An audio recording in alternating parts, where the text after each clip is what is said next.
Hey everyone, it's Dion von Moltke here. I want to take you through a few laps at Road America in the M1 GT Racing Audi R8 LMS from practice yesterday during the World Challenge race weekend here at Road America.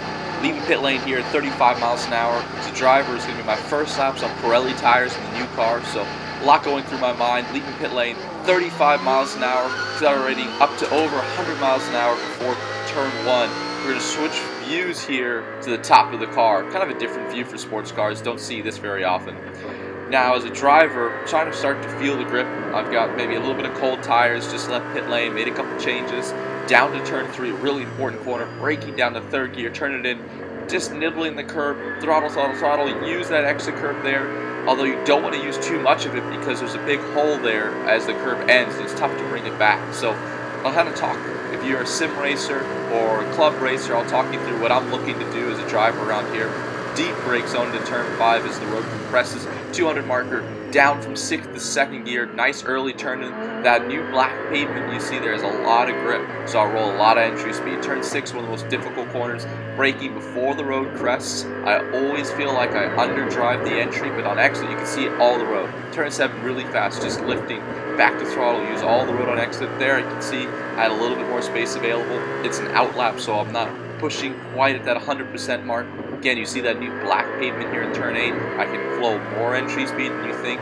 For the carousel, flat under the bridge, click 4th gear, and now it's maintenance throttle, trying to feel the edge of the grip. Typically, I get a lot of understeer through the middle of the carousel. Yesterday, I was actually getting oversteer for probably the first time in my career. So our engineers and I at M1 GT Racing are working on that, trying to get the car a little bit better balanced. That was the kink.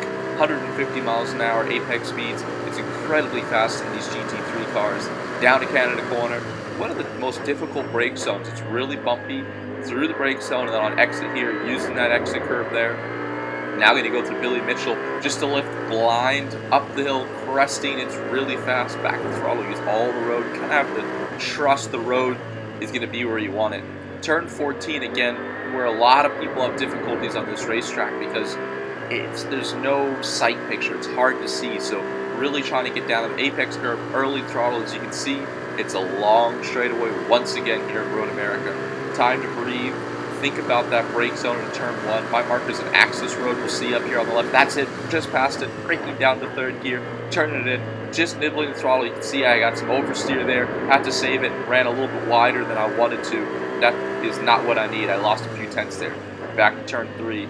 Getting down to that curve, didn't quite get there, not a good line this lap. So you can see I'm just made a change. I'm now trying to feel the car. We took a little bit of downforce off of it, and you saw it at turn 1. I've tried to flow the same speed through it, and I got a little oversteer. I missed the apex in turn 3, so as a driver, having to feel that downforce. Still going to try to challenge the brake zone in turn 5, but that still works. Still got down the apex, still got the exit. That's what I need to be able to do. Now, as a driver as well, as we take some downforce off, it makes you a little bit more nervous on entry there, cresting. So you see I didn't use the road all the way on exit at 6. It's because I maybe was a little bit more conservative than I needed to be. So you're always continuously having to readjust to the limits of the car as the tires go down, the fuel loads go down, and then we're also making changes through practice. This weekend as well, I'm sharing the car with Wolf Bolin, so together we're having to split some practice times and figure things out a little bit quicker. And as a driver, that just makes you need to get out of the box to go that much faster. And as you can see, going through the kink, it's a bit of a difficult place here at Road America to be able to do that. But the confidence this Audi R8 LMS gives me is makes my job a little bit easier.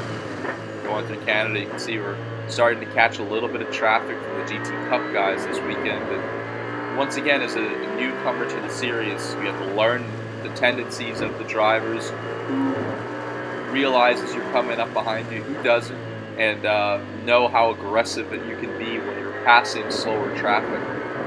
You're going to get a nice draft here up the front straightaway. That's really exactly what you want. You're going to see he's waving. You can see his hand moving there.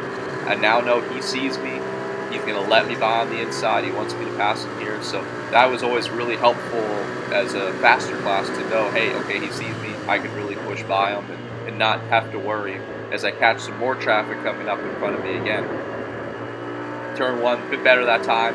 Again, probably broke a little bit earlier. rode a little bit less speed, and I got to figure out as a driver, is that better? Are we gaining enough speed down the straightaways to make up the time that we're now being a little bit slower through the corners? So this is where the gameplay between the engineering staff and the driver really comes into play. As a driver, I almost always, feel-wise, want more downforce, especially when you're not around other cars. It's hard to tell how you are straight line unless you're really in a pack, and a lot of times we don't know that until we're out there racing or we're looking at the top-end trap speeds for practices. More GT Cup traffic in front of me. Again, as I'm driving here, I'm a newcomer to the series. I actually don't know who's really driving each of these cars and how they are as drivers in traffic. So I look to the inside. I think better of it. He doesn't want to let me by. He's also probably trying to battle a little bit with the car in front of him. So trying to be patient here.